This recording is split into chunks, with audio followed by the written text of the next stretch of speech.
ਸਤਨਾਮ।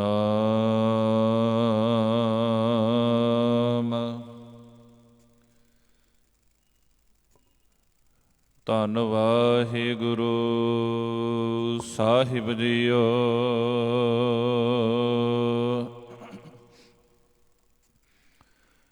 ਜਗਤ ਜਲੰਦਾ ਰਖ ਲੈ,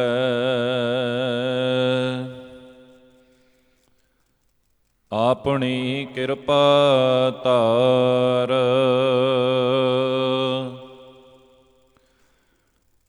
ਜੇਤ ਦੁਆਰੈ ਉਬਰੈ,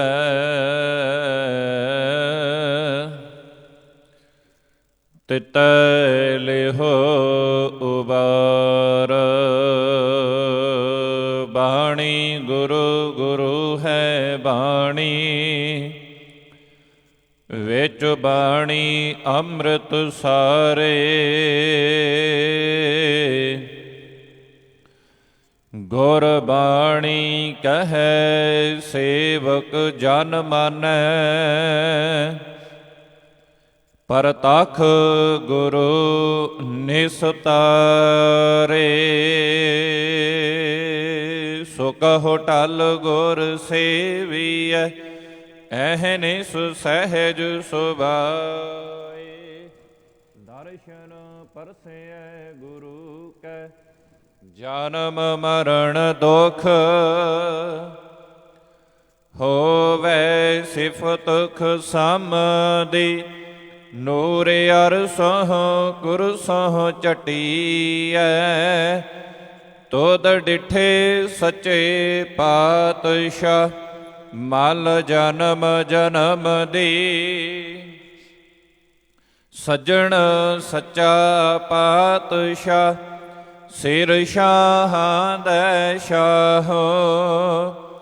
ਜਿਸ ਪਾਸ ਬੈਠਿਆ ਸੋਹੀਐ, ਸਭਨਾ ਦਾ ਵਿਸਾਹੋ। ਜਿਸ ਪਾਸ ਬੈਠਿਆ ਸੋਹੀਐ, ਸਭਨਾ ਦਾ ਵਿਸਾਹੋ। ਸਤਨਾਮ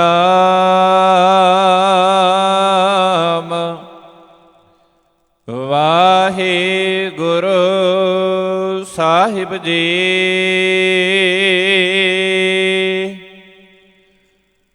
ਟੋਡੀ ਮਹੱਲਾ ਪੰਜਵਾ।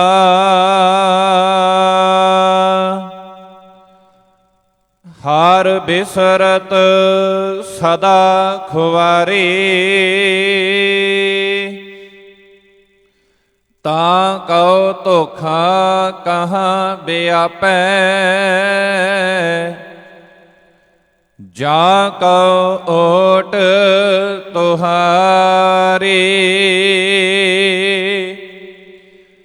ਹਰ ਬਿਸਰਤ ਸਦਾ ਖੁਆਰੀ। ਤਾਂ ਕਉ ਧੋਖਾ ਕਹਾਂ ਵਿਆਪੈ।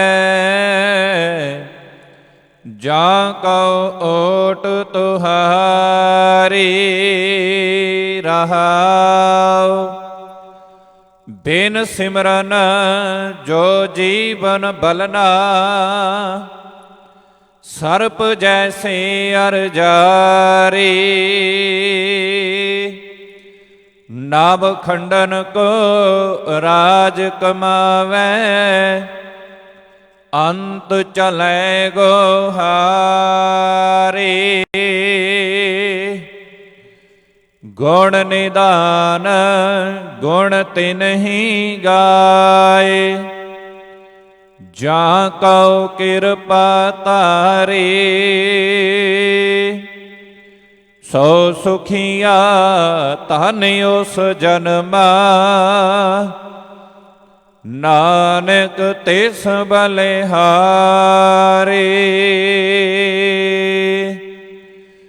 ਗੁਣ ਨਿਦਾਨ ਗੁਣ ਤਿਨਹੀ ਗਾਏ, ਜਾਂ ਕਉ ਕਿਰਪਾ ਧਾਰੀ। ਸੋ ਸੁਖੀਆ ਧਨ ਉਸ ਜਨਮਾ,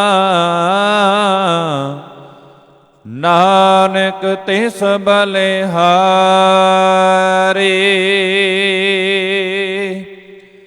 ਵਾਹਿਗੁਰੂ ਜੀ ਕਾ ਖਾਲਸਾ, ਵਾਹਿਗੁਰੂ ਜੀ ਕੀ ਫਤਿਹ। ਸਤਨਾਮ। ਧੰਨ ਵਾਹਿਗੁਰੂ ਸਾਹਿਬ ਜੀਓ।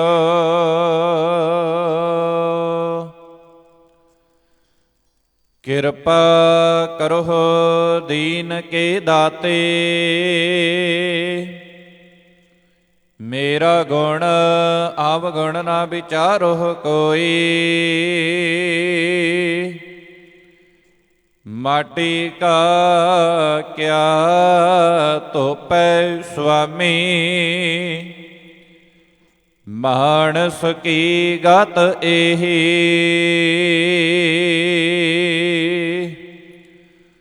ਸਤਨਾਮ।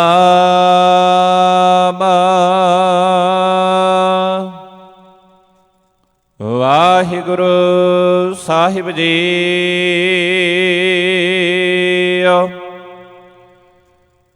ਕਬੀਰ ਜਪਨੀ ਕਾਠ ਕੀ, ਕਿਆ ਦਿਖਲਾਵਹਿ ਲੋਏ। ਹਿਰਦੈ ਰਾਮ ਨ ਚੇਤਹਿ,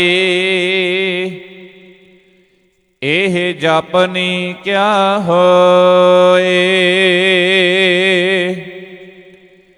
ਕਬੀਰ ਜਪਨੀ ਕਾਠ ਕੀ, ਕਿਆ ਦਿਖਲਾਵਹਿ ਲੋਏ। ਹਿਰਦੈ ਰਾਮ ਨ ਚੇਤਹਿ, ਇਹ ਜਪਨੀ ਕਿਆ ਹੋਏ। ਕਬੀਰ ਬਿਰਹ ਭਯੰਗਮ ਮਨ ਬਸੈ, ਮੰਤ ਨ ਮੰਨੈ ਕੋਇ। ਰਾਮ ਬਿਯੋਗੀ ਨਾ ਜੀਐ, ਜੀਐ ਤਾਂ ਬਉਰਾ ਹੋਏ। ਕਬੀਰ ਪਾਰਸ ਚੰਦਨੈ, ਤਿਨ ਹੈ ਏਕ ਸੁਗੰਧ। ਤੇਹ ਮਿਲਤੇ ਊਤਮ ਭਏ, ਲੋਹ ਕਾਠ ਨਿਰਗੰਧ। ਕਬੀਰ ਪਾਰਸ ਚੰਦਨੈ, ਤਿਨ ਹੈ ਏਕ ਸੁਗੰਧ। ਤੇਹ ਮਿਲਤੇ ਊਤਮ ਭਏ, ਲੋਹ ਕਾਠ ਨਿਰਗੰਧ।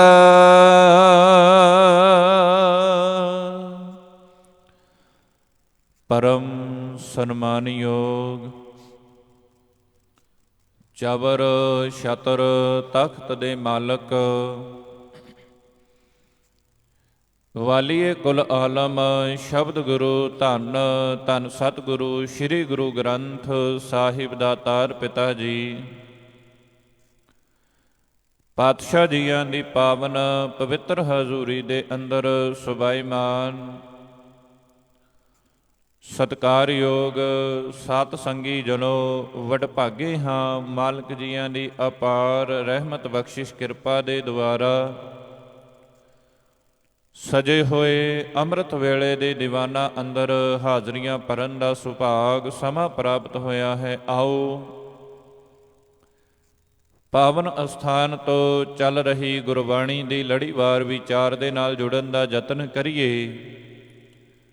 ਵਿਚਾਰਾਂ ਦੀ ਆਰੰਭਤਾ ਤੋਂ ਪਹਿਲਾਂ ਮਨ ਬਿਰਤੀਆਂ ਨੂੰ ਸਤਿਗੁਰੂ ਸਾਹਿਬ ਜੀਆਂ ਦੇ ਚਰਨਾਂ ਵਿੱਚ ਇਕਾਗਰ ਚਿਤ ਕਰਦਿਆਂ ਹੋਇਆਂ ਅਦਭੁਤ ਸਤਿਕਾਰ ਸਹਿਤ ਕਹੋ ਜੀ, ਵਾਹਿਗੁਰੂ ਜੀ ਕਾ ਖਾਲਸਾ, ਵਾਹਿਗੁਰੂ ਜੀ ਕੀ ਫਤਿਹ। ਬਾਬਾ ਕਬੀਰ ਸਾਹਿਬ ਜੀਆਂ ਨੇ ਅੱਜ ਦੇ ਪਾਵਨ ਬਚਨ ਦੇ ਵਿੱਚ ਉਸ ਅਕਾਲ ਪੁਰਖ ਵਾਹਿਗੁਰੂ ਜੀ ਦੇ ਨਾਮ ਨੂੰ ਜਪਣ ਦਾ ਤਰੀਕਾ ਦੱਸਿਆ ਹੈ। ਕਿਉਂਕਿ ਆਮ ਅਸੀਂ ਦੇਖਦੇ ਹਾਂ ਕਈ ਐਸੀਆਂ ਸੰਪਰਦਾਵਾਂ ਉਹ ਜੋ ਕਹਿਣਗੀਆਂ ਕਿ ਜਿੰਨੀ ਵਾਰ ਵਾਹਿਗੁਰੂ ਕਹਿਣਾ ਓਨੀ ਵਾਰ ਤੁਸੀਂ ਨੋਟ ਕਰ ਲੈਣਾ ਹੈ ਕਿ ਕਿੰਨੀ ਵਾਰ ਵਾਹਿਗੁਰੂ ਕਿਹਾ, ਗਿਣਤੀ ਮਿਣਤੀ ਦੇ ਹਿਸਾਬ ਦੇ ਵਿੱਚ। ਆ ਪਿਛਲੇ ਸਮੇਂ ਦੇ ਵਿੱਚ ਹੀ ਚਲੋ ਪਰਮਾਤਮਾ ਦਾ ਨਾਮ ਜਪਣਾ ਮਾੜਾ ਨਹੀਂ, ਜਿੰਨਾ ਜਪਿਆ ਜਾਵੇ ਓਨਾ ਹੀ ਥੋੜਾ ਏ। ਪਰ ਜੇਕਰ ਅਸੀਂ ਪਰਮਾਤਮਾ ਦੇ ਨਾਮ ਨੂੰ ਵੀ ਗਿਣਤੀ ਦੇ ਵਿੱਚ ਲੈ ਆਉਂਦੇ ਹਾਂ ਕਿ ਅੱਜ 100 ਵਾਰ ਵਾਹਿਗੁਰੂ ਕਹਿਣਾ ਹੈ, ਹੁਣ ਜਿਸ ਬੰਦੇ ਨੇ 100 ਵਾਰ ਇੱਕ ਦਿਨ 'ਚ ਵਾਹਿਗੁਰੂ ਕਹਿਤਾ, ਹੋ ਸਕਦਾ ਹੈ ਆਮ ਚੱਲਦੇ ਫਿਰਦੇ ਉਹ ਇਨਸਾਨ ਜ਼ਿਆਦੀ ਵਾਰ ਵੀ ਕਹਿ ਜਾਵੇ, ਜੋ ਗਿਣਤੀ ਦੇ ਵਿੱਚ ਹੀ ਨਹੀਂ, ਗਿਣਿਆ ਹੀ ਨਹੀਂ। ਪਰ ਜਿਸ ਟਾਈਮ ਦੇ ਉੱਤੇ ਗਿਣ ਲਿਆ ਕਿ ਇੰਨੀ ਵਾਰ ਮੈਂ ਵਾਹਿਗੁਰੂ ਕਹਿ ਦਿੱਤਾ, ਇੰਨੀ ਵਾਰ ਮੈਂ ਪਰਮਾਤਮਾ ਦਾ ਨਾਮ ਲੈ ਦਿੱਤਾ, ਤੇ ਕਹਿੰਦੇ ਉਹਦੇ ਮਨ ਦੇ ਵਿੱਚ ਆਪਣੇ ਆਪ ਹੀ ਉਹ ਕਹੇਗਾ ਕਿ ਮੇਰੇ ਤੋਂ ਵੱਡਾ ਜਾਂ ਮੇਰੇ ਤੋਂ ਜ਼ਿਆਦਾ ਜਪਣ ਵਾਲਾ ਕੋਈ ਨਹੀਂ ਹੈ। ਬਾਬਾ ਕਬੀਰ ਸਾਹਿਬ ਜੀ ਨੇ ਵੀ ਕਿਹਾ ਹੈ, ਕਬੀਰ ਮੇਰੀ ਸਿਮਰਨੀ ਰਸਨਾ ਉਪਰ ਰਾਮ। ਹੁਣ ਕਹਿੰਦੇ ਵੇਖੋ ਇੱਥੇ ਬਾਬਾ ਕਬੀਰ ਸਾਹਿਬ ਜੀ ਕਹਿੰਦੇ ਨੇ, ਕਬੀਰ ਜਪਨੀ ਕਾਠ ਕੀ ਕਿਆ ਦਿਖਲਾਵੇ ਲੋਏ। ਕਾਠ ਕਿਹਾ ਗਿਆ ਹੈ ਲੱਕੜ ਨੂੰ। ਕਹਿੰਦੇ ਲੋਕ ਲੱਕੜ ਤੋਂ ਬਣੀ ਮਾਲਾ, ਇੱਕ ਰੁਦਰਾਖ ਮਾਲਾ ਹੁੰਦੀ ਹੈ, ਰੁਦਰਾਖ, ਉਹਦੇ ਮੋਤੀ ਲੱਕੜ ਦੇ ਬਣੇ ਹੁੰਦੇ ਨੇ। ਉਸ ਮਾਲਾ ਨੂੰ ਜਾਂ ਤੇ ਗਲ ਵਿੱਚ ਪਾਇਆ ਜਾਂਦਾ ਹੈ ਜਾਂ ਫਿਰ ਉਹਨੂੰ ਹੱਥ ਤੇ ਬੰਨ੍ਹ ਲਿਆ ਜਾਂਦਾ ਹੈ। ਲੱਕੜ ਦੇ ਮੋਤੀ ਬਣੇ ਹੁੰਦੇ ਨੇ, ਉਹਦੇ ਧਾਗੇ ਦੇ ਵਿੱਚ ਉਹ ਪਰੋਈ ਹੁੰਦੀ ਹੈ।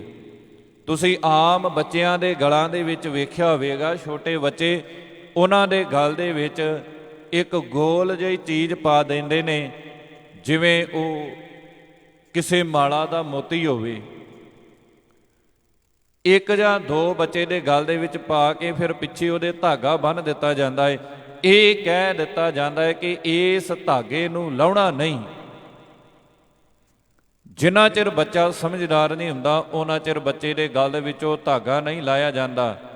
ਧਾਗਿਆਂ ਦੇ ਵਿੱਚੋਂ, ਇਹਨਾਂ ਚੀਜ਼ਾਂ ਦੇ ਵਿੱਚੋਂ ਤੇ ਗੁਰੂ ਨਾਨਕ ਸਾਹਿਬ ਮਹਾਰਾਜ ਜੀ ਨੇ ਬਾਹਰ ਕੱਢਿਆ ਸੀ। ਅਸਲ ਦੇ ਵਿੱਚ ਅਸੀਂ ਆਪਣੇ ਬੱਚੇ ਨੂੰ ਜਾਂ ਜ਼ਿਆਦਾਤਰ ਪੈਰਾਂ ਦੇ ਵਿੱਚ ਕਾਲਾ ਧਾਗਾ ਬੰਨ੍ਹ ਦਿੱਤਾ ਜਾਂਦਾ ਹੈ। ਹੁਣ ਜਿਸ ਦੇ ਪੈਰ ਦੇ ਵਿੱਚ ਕਾਲਾ ਧਾਗਾ ਬੰਨਿਆ, ਗਲ ਦੇ ਵਿੱਚ ਉਹ ਰੁਦਰਾਖ ਦਾ ਮੋਤੀ ਪਾ ਦਿੱਤਾ, ਉਹ ਤੁਸੀਂ ਗੌਰ ਕਰਕੇ ਵੇਖ ਲਿਓ, ਉਹ ਬੱਚਾ ਮਾਨਸਿਕ ਤੌਰ ਤੇ ਅਸੀਂ ਗੁਲਾਮ ਕਰ ਰਹੇ ਹਾਂ। ਮਾਨਸਿਕ ਤੌਰ ਤੇ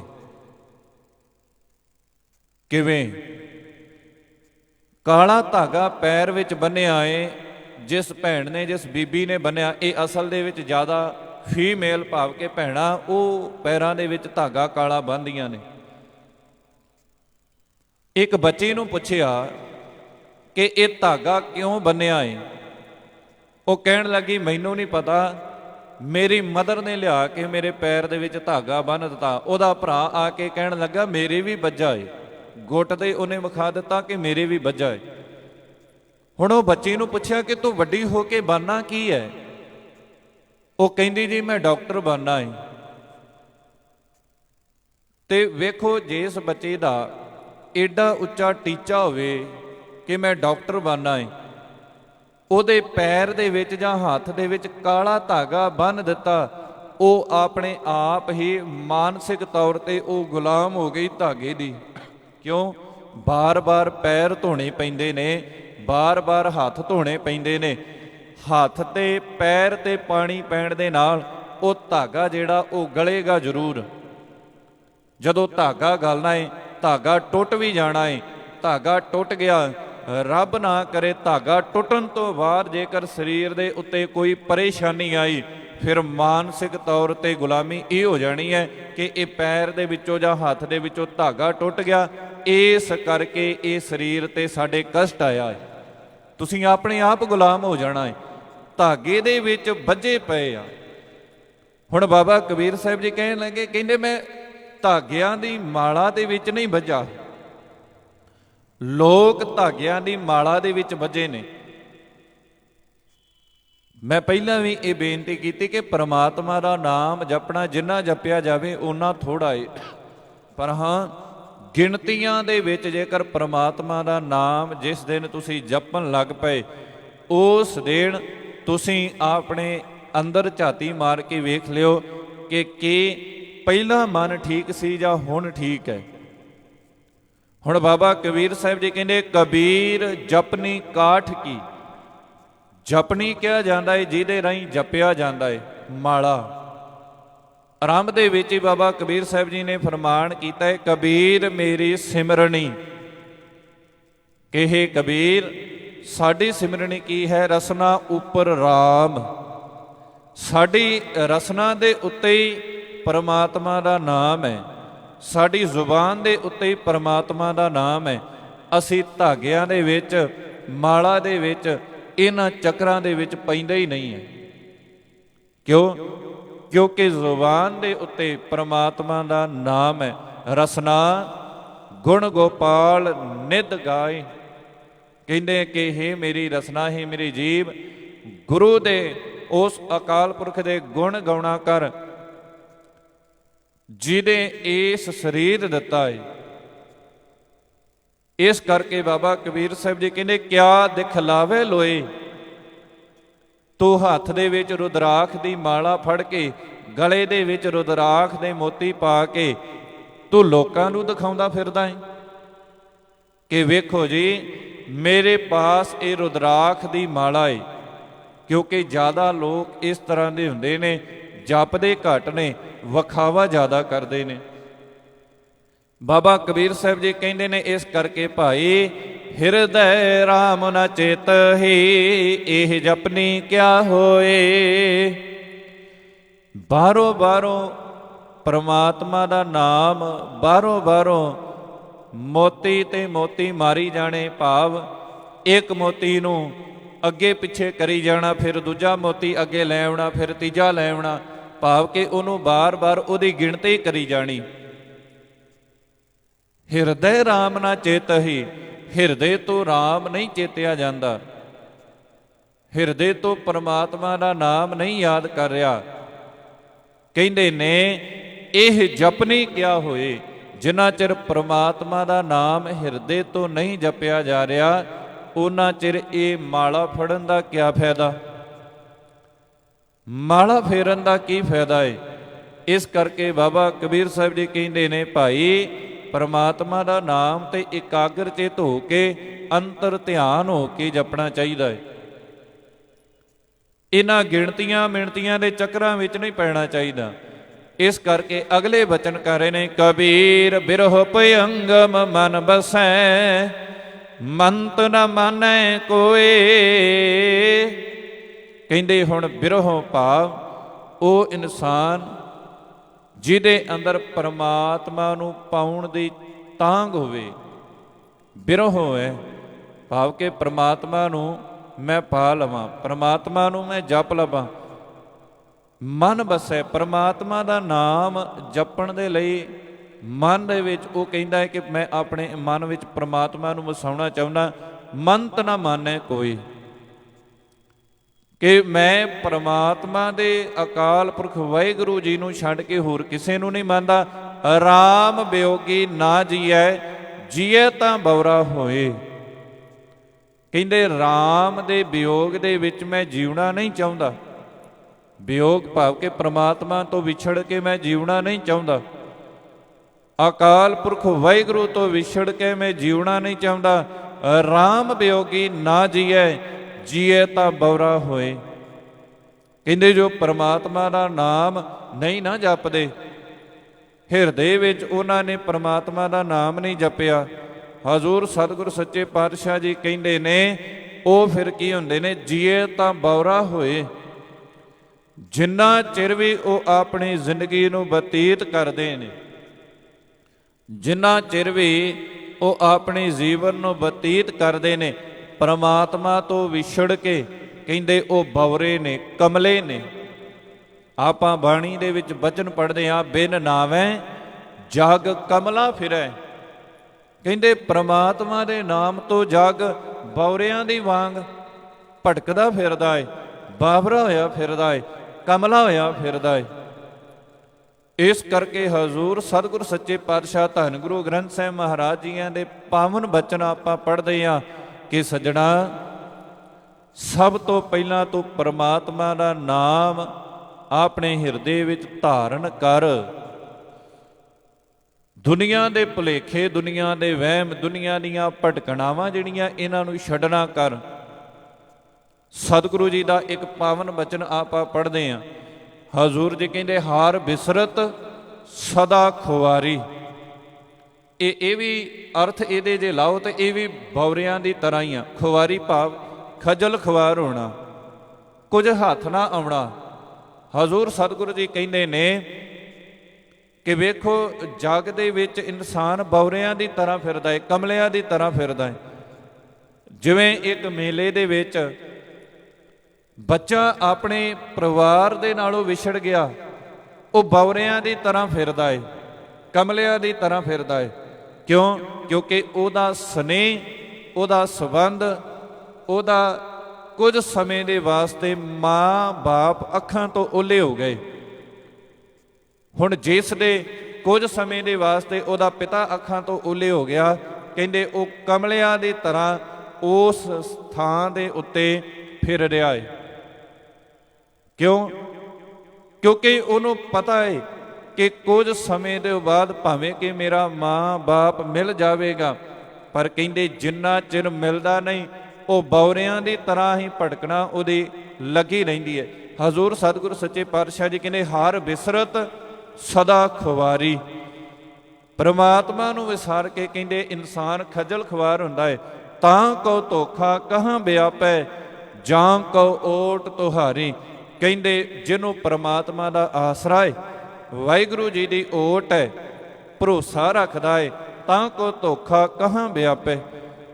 ਕਹਿੰਦੇ ਉਹ ਜ਼ਿੰਦਗੀ ਦੇ ਵਿੱਚ ਕਦੇ ਧੋਖਾ ਨਹੀਂ ਖਾ ਸਕਦਾ, ਜ਼ਿੰਦਗੀ ਦੇ ਵਿੱਚ ਕਦੇ ਵੀ ਵਹਿਮ ਦੇ ਵਿੱਚ ਨਹੀਂ ਪੈ ਸਕਦਾ। ਇਸ ਕਰਕੇ ਬਾਬਾ ਕਬੀਰ ਸਾਹਿਬ ਜੀ ਕਹਿ ਰਹੇ ਨੇ ਕਿ ਭਾਈ ਰਾਮ ਵਿਯੋਗੀ ਨਾ ਜੀਐ। ਰਾਮ ਤੋਂ ਦੂਰ ਹੋ ਕੇ, ਪ੍ਰਮਾਤਮਾ ਤੋਂ ਦੂਰ ਹੋ ਕੇ, ਪ੍ਰਮਾਤਮਾ ਦੇ ਨਾਮ ਤੋਂ ਮੂੰਹ ਮੋੜ ਕੇ ਕਹਿੰਦੇ ਨਹੀਂ ਜੀਆ ਜਾ ਸਕਦਾ। ਜੀਏ ਤਾਂ ਬੌਰਾ ਹੋਏ। ਕਹਿੰਦੇ ਜੇ ਕੋਈ ਪ੍ਰਮਾਤਮਾ ਨੂੰ ਵਿਛੋੜਦਾ ਹੈ, ਭਾਵ ਕਿ ਵਿਸਾਰਦਾ ਹੈ, ਉਹ ਫਿਰ ਕੀ ਹੁੰਦਾ ਹੈ? ਜੀਏ ਤਾਂ ਬੌਰਾ ਹੋਏ। ਬੌਰੇ ਦੇ ਅਰਥ ਇੱਥੇ ਕਮਲਾ ਲਿਖੇ, ਕਮਲਾ ਕੀਤੇ ਗਏ ਨੇ। ਕਹਿੰਦੇ ਉਹ ਕਮਲਿਆਂ ਦੀ ਤਰ੍ਹਾਂ ਆਪਣੀ ਜ਼ਿੰਦਗੀ ਨੂੰ ਬਤੀਤ ਕਰਦਾ ਹੈ। ਕਬੀਰ ਪਾਰਸ ਚੰਦਨੈ ਤਿਨ ਹੈ ਏਕ ਸੁਗੰਧ। ਹੁਣ ਬਾਬਾ ਕਬੀਰ ਸਾਹਿਬ ਜੀ ਕਹਿ ਰਹੇ ਨੇ ਕਬੀਰ ਪਾਰਸ ਚੰਦਨੈ। ਇੱਥੇ ਵੇਖੋ ਪਾਰਸ ਨੂੰ ਲੋਹਾ ਸੁਹਾ ਦਿੱਤਾ ਜਾਵੇ। ਕਹਿੰਦੇ ਨੇ ਕਿ ਪਾਰਸ ਉਸ ਲੋਹੇ ਨੂੰ ਸੋਨਾ ਬਣਾ ਦਿੰਦਾ ਹੈ। ਚੰਦਨੇ ਦਾ ਇੱਥੇ ਅਰਥ ਚੰਦਨ ਦਾ ਰੁੱਖ। ਚੰਦਨ ਦੇ ਰੁੱਖ ਦੇ ਲਾਗੇ ਜਿੰਨੇ ਵੀ ਰੁੱਖ ਹੋਣਗੇ, ਉਹਨਾਂ ਦੇ ਵਿੱਚ ਸੁਗੰਧੀ ਆਉਣੀ ਸ਼ੁਰੂ ਹੋ ਜਾਵੇਗੀ। ਪਰ ਇੱਕ ਪੌਦਾ ਇਸ ਤਰ੍ਹਾਂ ਦਾ ਏ ਜਿਹਦੇ ਵਿੱਚੋਂ ਸੁਗੰਧੀ ਨਹੀਂ ਆ ਸਕਦੀ। ਕਿਉਂ? ਉਹ ਆਪਾਂ ਚੰਗੀ ਤਰ੍ਹਾਂ ਜਾਣਦੇ ਹਾਂ, ਉਹ ਹੈ ਬਾਂਸ। ਬਾਂਸ ਭਾਵੇਂ ਚੰਦਨ ਦੇ ਲਾਗੇ ਹੋਵੇ, ਬਾਂਸ ਦੇ ਵਿੱਚੋਂ ਕਦੇ ਸੁਗੰਧੀ ਨਹੀਂ ਆਵੇਗੀ। ਇਸ ਕਰਕੇ ਇੱਕ ਤਾਂ ਉਹ ਅੰਦਰੋਂ ਖੋਖਲਾ ਹੈ, ਅੰਦਰੋਂ ਖੋਲ ਹੈ। ਦੂਜਾ ਹਰੇਕ ਗਿੱਠ ਤੋਂ ਬਾਅਦ ਉਹਦੇ ਵਿੱਚ ਗੰਢ ਆ ਜਾਵੇਗੀ, ਗੰਢ। ਗੁਰਬਾਣੀ ਦੇ ਅੰਦਰ ਆਪਾਂ ਬਚਨ ਪੜ੍ਹਦੇ ਹਾਂ ਸਜਣਾ, ਜਿਵੇਂ ਬਾਂਸ ਦੇ ਵਿੱਚੋਂ ਸੁਗੰਧੀ ਨਹੀਂ ਆ ਸਕਦੀ। ਕਿਉਂ? ਕਿਉਂਕਿ ਉਹ ਅੰਦਰੋਂ ਖੋਖਲਾ ਹੈ। ਕਹਿੰਦੇ ਇਨਸਾਨ ਜੋ ਪਰਮਾਤਮਾ ਤੋਂ ਟੁੱਟਿਆ ਹੋਇਆ ਹੈ, ਬੌਰਿਆਂ ਵਾਂਗ ਫੇਰਿਆ ਹੈ, ਕਮਲਿਆਂ ਵਾਂਗ ਫੇਰਿਆ, ਕਹਿੰਦੇ ਉਹਦੀ ਵੀ ਇਹ ਨਿਸ਼ਾਨੀ ਹੈ ਬਾਹਰੋਂ ਸਰੀਰ ਉਹਦਾ ਚੰਗਾ ਦਿਸਦਾ ਏ, ਪਰ ਅੰਦਰੋਂ ਉਹ ਖੋਖਲਾ ਏ। ਕਿਵੇਂ? ਬਚਨਾਂ ਕਰਕੇ, ਕਰਮ ਕਰਕੇ। ਬਾਹਰੋਂ ਸਰੀਰ ਦੀ ਘਾੜਤ ਜਿਹੜੀ ਇਹ ਸੁੰਦਰ ਹੈ, ਪਰ ਅੰਦਰਲੇ ਪਾਸੋਂ ਕਹਿੰਦੇ ਅੰਦਰ ਉਹ ਖੋਖਲਾ। ਇਸ ਕਰਕੇ ਕਬੀਰ ਪਾਰਸ ਚੰਦਨੈ ਤਿਨ ਹੈ ਏਕ ਸੁਗੰਧ। ਕਹਿੰਦੇ ਚੰਦਨ ਦੀ ਵੀ ਇਹ ਸੁਗੰਧੀ, ਪਾਰਸ ਦੀ ਵੀ ਇਹ ਖਾਸੀਅਤ ਹੈ। ਤੇਹ ਮਿਲ ਤਿਉ ਉਤਮ ਭਏ ਲੋਹ ਕਾਠ ਨਿਰਗੰਧ। ਕਹਿੰਦੇ ਤੇਹ ਮਿਲ ਤਿਉ ਉਤਮ ਭਏ, ਇਹ ਜਦੋਂ ਦੋਵੇਂ ਮਿਲ ਜਾਂਦੇ ਨਾ ਜੀ। ਹੁਣ ਵੇਖੋ, ਚੰਦਨ ਦਾ ਵੀ ਇੱਕ ਸੁਭਾਅ ਹੈ, ਆਪਣੀ ਸੁਗੰਧੀ ਉਹ ਦੂਜੇ ਨੂੰ ਦੇ ਦਿੰਦਾ ਹੈ। ਪਾਰਸ ਦਾ ਇਹ ਸੁਭਾਅ ਹੈ, ਉਹ ਲੋਹੇ ਨੂੰ ਵੀ ਸੋਨਾ ਬਣਾ ਦਿੰਦਾ ਹੈ, ਪਰ ਉਹ ਪਾਰਸ ਨਹੀਂ ਬਣਾ ਸਕਦਾ। ਲੋਹੇ ਨੂੰ ਸੋਨਾ ਜ਼ਰੂਰ ਬਣਾਵੇਗਾ, ਪਾਰਸ ਕਦੀ ਨਹੀਂ ਬਣਾਵੇਗਾ। ਸਤਿਗੁਰੂ ਸੱਚੇ ਪਾਤਸ਼ਾਹ ਜੀ ਕਹਿੰਦੇ ਇਸੇ ਤਰ੍ਹਾਂ ਜਿਨ੍ਹਾਂ ਦਾ ਮਨ ਲੋਹੇ ਵਰਗਾ ਏ, ਉਹ ਗੁਰੂ ਰੂਪੀ ਪਾਰਸ ਕੋ ਆ ਗਏ। ਜਦੋਂ ਗੁਰੂ ਰੂਪੀ ਪਾਰਸ ਦੀ ਉਹਨਾਂ ਚਰਨ ਛੋਹ ਪ੍ਰਾਪਤ ਕੀਤੀ, ਉਹਨਾਂ ਦੇ ਮਨ ਜਿਹੜਾ ਏ ਉਹ ਬਦਲ ਗਿਆ, ਜੀਵਨ ਜਿਹੜਾ ਏ ਉਹ ਬਦਲ ਗਿਆ, ਚੇਂਜ ਹੋ ਗਿਆ। ਤੇ ਜਿਹੜਾ ਜੀਵਨ ਹੀ ਚੇਂਜ ਹੋ ਗਿਆ, ਹਜ਼ੂਰ ਸਤਿਗੁਰੂ ਸੱਚੇ ਪਾਤਸ਼ਾਹ ਜੀ ਕਹਿੰਦੇ ਉਹ ਫਿਰ ਗੁਰੂ ਦੇ ਆਸ਼ੇ ਦੇ ਮੁਤਾਬਕ ਉਹਨੇ ਆਪਣੀ ਜ਼ਿੰਦਗੀ ਨੂੰ ਬਤੀਤ ਕਰਨਾ ਸ਼ੁਰੂ ਕਰ ਦਿੱਤਾ। ਬਾਬਾ ਕਬੀਰ ਸਾਹਿਬ ਜੀ ਕਹਿੰਦੇ ਨੇ ਤੇਹ ਮਿਲ ਤਿਉ ਉਤਮ ਭਏ। ਇਹ ਮਿਲ ਕੇ ਇਹਨਾਂ ਦੋਵਾਂ ਨੂੰ ਕਹਿੰਦੇ ਨੇ ਜੋ ਮਿਲ ਜਾਂਦਾ ਹੈ ਉਹ ਉੱਤਮ ਹੋ ਜਾਂਦਾ ਹੈ। ਲੋਹ ਕਾਠ ਨਿਰਗੰਧ, ਕਹਿੰਦੇ ਲੋਹਾ ਜਿਹੜਾ ਸੀ ਉਹ ਸੋਨਾ ਬਣ ਗਿਆ। ਕਾਠ, ਇੱਕ ਬਾਂਸ ਨੂੰ ਛੱਡ ਕੇ ਕਹਿੰਦੇ ਨੇ ਹੋਰ ਜਿੰਨੀਆਂ ਵੀ ਲੱਕੜਾਂ ਨੇ, ਉਹ ਲੱਕੜਾਂ ਜਿਹੜੀਆਂ ਨੇ ਉਹਨਾਂ ਦੇ ਵਿੱਚੋਂ ਸੁਗੰਧੀ ਆਉਣ ਲੱਗ ਪਈ, ਨਿਰਗੰਧ। ਕਹਿੰਦੇ ਨੇ ਕਿ ਇਸ ਤਰ੍ਹਾਂ ਭਾਈ ਆਪਣੀ ਹੋਂਦ ਨੂੰ ਛੱਡ ਕੇ, ਆਪਣੀ ਬਦਬੂ ਨੂੰ ਛੱਡ ਕੇ ਸਜਣਾ, ਤੇਰੇ ਅੰਦਰ ਹਉਮੈ ਤੇ ਹੰਕਾਰ ਦੀ ਜਿਹੜੀ ਵਾਸ਼ਨਾ ਆ ਰਹੀ ਹੈ, ਉਹਨੂੰ ਛੱਡ ਕੇ ਤੂੰ ਪਰਮਾਤਮਾ ਦੇ ਵੱਲ ਹੋ ਜਾ। ਪਰਮਾਤਮਾ ਨੂੰ ਆਪਣੇ ਹਿਰਦੇ ਦੇ ਵਿੱਚ ਧਾਰਨ ਕਰ ਲਾ। ਗੁਰੂ ਦਾ ਸ਼ਬਦ ਆਪਣੇ ਹਿਰਦੇ ਵਿੱਚ ਧਾਰਨ ਕਰ। ਗੁਰੂ ਇੰਨੀ ਰਹਿਮਤ ਕਰੇਗਾ, ਇੰਨੀ ਬਖਸ਼ਿਸ਼ ਕਰੇਗਾ। ਜਿਵੇਂ ਬਾਕੀ ਰੁੱਖਾਂ ਦੇ ਵਿੱਚੋਂ ਚੰਦਨ ਦੀ ਖੁਸ਼ਬੂ ਆਉਂਦੀ ਹੈ, ਤੇਰੇ ਵਿੱਚੋਂ ਵੀ, ਤੇਰੇ ਬਚਨਾਂ ਦੇ ਵਿੱਚੋਂ, ਤੇਰੇ ਕਰਮ ਦੇ ਵਿੱਚੋਂ, ਤੇਰੇ ਮਨ ਦੇ ਵਿੱਚੋਂ ਪਰਮਾਤਮਾ ਦੀ ਯਾਦ ਕਦੇ ਵਿਸਰੇਗੀ ਨਹੀਂ, ਕਦੇ ਸਾਈਂ ਦੀ ਯਾਦ ਨਹੀਂ ਵਿਸਰੇਗੀ। ਆਓ ਸਤਿਗੁਰ ਸੱਚੇ ਪਾਤਸ਼ਾਹ ਜੀ ਕਿਰਪਾ ਕਰਨ, ਇਹਨਾਂ ਬਚਨਾਂ ਨੂੰ ਆਪਣੇ ਹਿਰਦਿਆਂ ਦੇ ਵਿੱਚ ਵਸਾਉਣ ਦਾ ਯਤਨ ਕਰੀਏ। ਜੋ ਬਚਨ ਬਾਬਾ ਕਬੀਰ ਸਾਹਿਬ ਜੀ ਸਾਨੂੰ ਬਖਸ਼ ਰਹੇ ਨੇ, ਇਹਨਾਂ ਦੇ ਮੁਤਾਬਕ ਆਪਣੀ ਜ਼ਿੰਦਗੀ ਨੂੰ ਬਤੀਤ ਕਰੀਏ, ਤਾਂ ਜੋ ਲੋਕ ਸੁਖੀ ਪਰਲੋਕ ਸੁਹੇਲਾ ਹੋ ਸਕੇ। ਵਿਚਾਰ ਕਰਦੇ ਹਾਂ ਹੋਈਆਂ ਬੇਅੰਤ ਪ੍ਰਕਾਰ ਦੀਆਂ ਭੁੱਲਾਂ, ਧੰਨ ਸਤਿਗੁਰੂ ਸ੍ਰੀ ਗੁਰੂ ਗ੍ਰੰਥ ਸਾਹਿਬ ਮਹਾਰਾਜ ਜੀ ਬਖਸ਼ਣ ਜੋਗ ਬੁਲਾਓ ਫਤਿਹ ਆਖੋ ਜੀ। ਵਾਹਿਗੁਰੂ ਜੀ ਕਾ ਖਾਲਸਾ, ਵਾਹਿਗੁਰੂ ਜੀ ਕੀ ਫਤਿਹ।